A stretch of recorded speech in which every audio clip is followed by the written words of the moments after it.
Good evening everyone. আপনারা সবাই কেমন আছেন? আশা করছি আপনারা সবাই খুব ভালো আছেন। আমিও ভালো আছি। আমার নতুন একটা ব্লগে সবাইকে জানাই স্বাগত। বেশ কিছুদিন ধরে ভাবছি যে একটু পায়েস বানাবো, কিন্তু একবার ভাবছি সিমাইয়ের পায়েস বানাবো, একবার ভাবছি চালের পায়েস বানাবো। তা কি বানাবো বুঝতে পারছি না। তারপরে ভাবলাম আজকে সাবুর পায়েস বানাই। তা প্রথমে দেখুন, সাবুটা বেশ হালকা জল দিয়ে ভিজিয়ে রেখে দিয়েছিলাম। কেমন সাবুটা ঝরঝরে হয়ে গেছে, জলটা টেনে নিয়েছে। এবার কড়াইতে দিয়ে দিলাম একটু ঘি।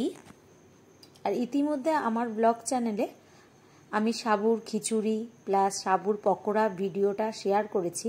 আপনাদের অনেকেরই ভালো লেগেছে। আশা করি সাবুর পায়েসের ভিডিওটাও আপনাদের ভালো লাগবে। তা দেখুন, আমি তারপরে ঘি দেওয়ার পরে কাজু কিশমিশ হালকা করে নেড়ে নিলাম, নেড়ে নিয়ে উঠিয়ে নিয়েছি। এরপরে দিয়ে দিলাম ওই ঘিয়ের মধ্যেই দিয়ে দিলাম সাবুগুলো। সাবুটা একটু ভালো করে নাড়িয়ে নিচ্ছি। বেশ আলাদা গন্ধ বেরোচ্ছে আর টেস্টও দ্বিগুণ হয়, খুব ভালো লাগে ঘিয়ের সাথে সাবু যদি ভেজে নেওয়া যায়। সে সাবুটা দেখুন পুরো ঝরঝরে হয়ে গেছে, একটার সাথে আরেকটা একটুও লেগে নেই। তারপরে আমি সাবুটা তুলে নিয়েছি। তারপরে কড়াইতে দিলাম দুধ।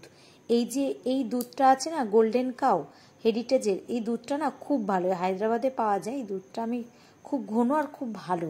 আমি আগেও খেয়েছিলাম, সিমাইয়ের যখন পায়েস করেছিলাম তখন থেকে আমার খুব ভালো লেগেছিল, তাই এই দুধটা আমি ইউজ করি। তা দুধটা ভালো করে জাল দিয়ে নিয়েছি। কেমন উতল উঠেছে দেখুন। এবার ভালো করে বেশ ঘন, একদম একদম ঘন এই দুধটা, বেশ ভালো লাগে। এরপরে দিয়ে দিলাম সাবুটা। দুধটা যেহেতু হয়ে গেছে, এরপরে সাবুটা দিয়ে দিলাম। এই সাবুটা ভালো করে নাড়িয়ে নিলাম। আর হ্যাঁ, সাবুটা যেন ঝরঝরে থাকে, তাহলে কিন্তু খুব ভালো হয়। কারণ একটার সাথে একটা যদি সাবু লেগে যায় না, খুব বাজে লাগে, তাহলে ঘিয়ের সাথে ভালো করে লাগে না। ওর জন্য ঝরঝরে করে একটু রাখবেন। হালকা জল দিয়ে ওই 2.5 ঘন্টা মতো ভিজিয়ে রাখলেই হবে। একদম টইটুম্বর জল দেবেন না, হালকা জল। তারপরে দিয়ে দিলাম 1 প্যাকেট আমুল দুধ। এই আমুল দুধটা আপনাদের অপশনাল, দিতেও পারেন নাও দিতে পারেন, কিন্তু আমুল দুধ দিয়ে দিলে না বেশি টেস্ট লাগে আমার মতে মনে হয়। তারপরে আমুল দুধের সাথে ভালো করে বেশ মিক্সড করে নিয়েছি। বেশ ঘন ঘন হয়ে গেছে, বেশ ভালো লাগছে দেখতে। এরপরে দিয়ে দিলাম চিনি। এখানে চিনি আমি 50 গ্রাম মতো চিনি ইউজ করছি। এবার আপনারা যেমন মিষ্টি খাবেন সেরকম অনুযায়ী চিনি ইউজ করবেন। এবার চিনিটার সাথে ভালো করে নাড়িয়ে নিচ্ছি। এটা না আমি ছোট ছোট যে চিনিগুলো হয় না, ছোট দানার চিনি ইউজ করছি। আপনারা চাইলে বড় দানার চিনিও ইউজ করতে পারেন। তো ভালো করে নাড়িয়ে নিয়েছি। আর আপনাদের কাদের কাদের সাবুর পায়েস ভালো লাগে অবশ্যই কমেন্ট করে জানাবেন। আর এইদিকে দেখুন, আমি একটু গুড় দিয়ে দিচ্ছি। গুড়টা অ্যাকচুয়ালি অ্যাপোলোতে একটা গুড়ের কৌটো পাওয়া যায় 100 টাকা করে। ওই গুড়টা না আমি একটু হালকা হাতে র্যাপ করে ভালো করে ঝেড়ে তারপরে গুড়টা দিয়ে দিচ্ছি, যাতে কালারটা আসে।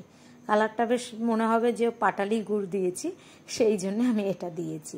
এবার দিয়ে দিলাম কাজু কিশমিশ ভেজে রেখেছিলাম ঘিয়ের সাথে, এবার দিয়ে দিলাম। আর দেখুন গুড়টা দিয়েছি যে এই কালারটা পুরো চেঞ্জ হয়ে গেছে। আপনারা এই অ্যাপেলোতে এই গুড়টা পাওয়া যায়, অবশ্যই আপনারা খাবেন, খুব ভালো। রান্নাতেও আপনারা গুড় ইউজ করতে পারেন চিনির বদলে। ভালো করে নাড়িয়ে নিয়েছি। আর ঘন ঘনও হয়ে গেছে পায়েসটা। এবার পায়েসটা তো টেনে নেবে, বেশি ঘন করলে একদম টেনে নেবে। সাবুতে তাড়াতাড়ি টেনে নেয়, তো হালকা একটু থাকলে জল, মানে দুধটা যাতে না একেবারে জমে, হালকা হালকা থাকতে আপনারা নামিয়ে ফেলবেন। তা দেখুন আমার পুরোপুরি হয়ে গেছে। এরপর আমি বাটিতে ঢেলে ফেলবো। তা চলুন, আজকে সাবুর পায়েসের রেসিপিটা আপনাদের কেমন লাগলো অবশ্যই কমেন্ট করে জানাবেন। ভালো লাগলে একটা লাইক করে দেবেন। সবাই ভালো থাকবেন, সুস্থ থাকবেন, সাবধানে থাকবেন। দেখা হচ্ছে নতুন একটা ব্লগে খুব শিগগিরই। টাটা।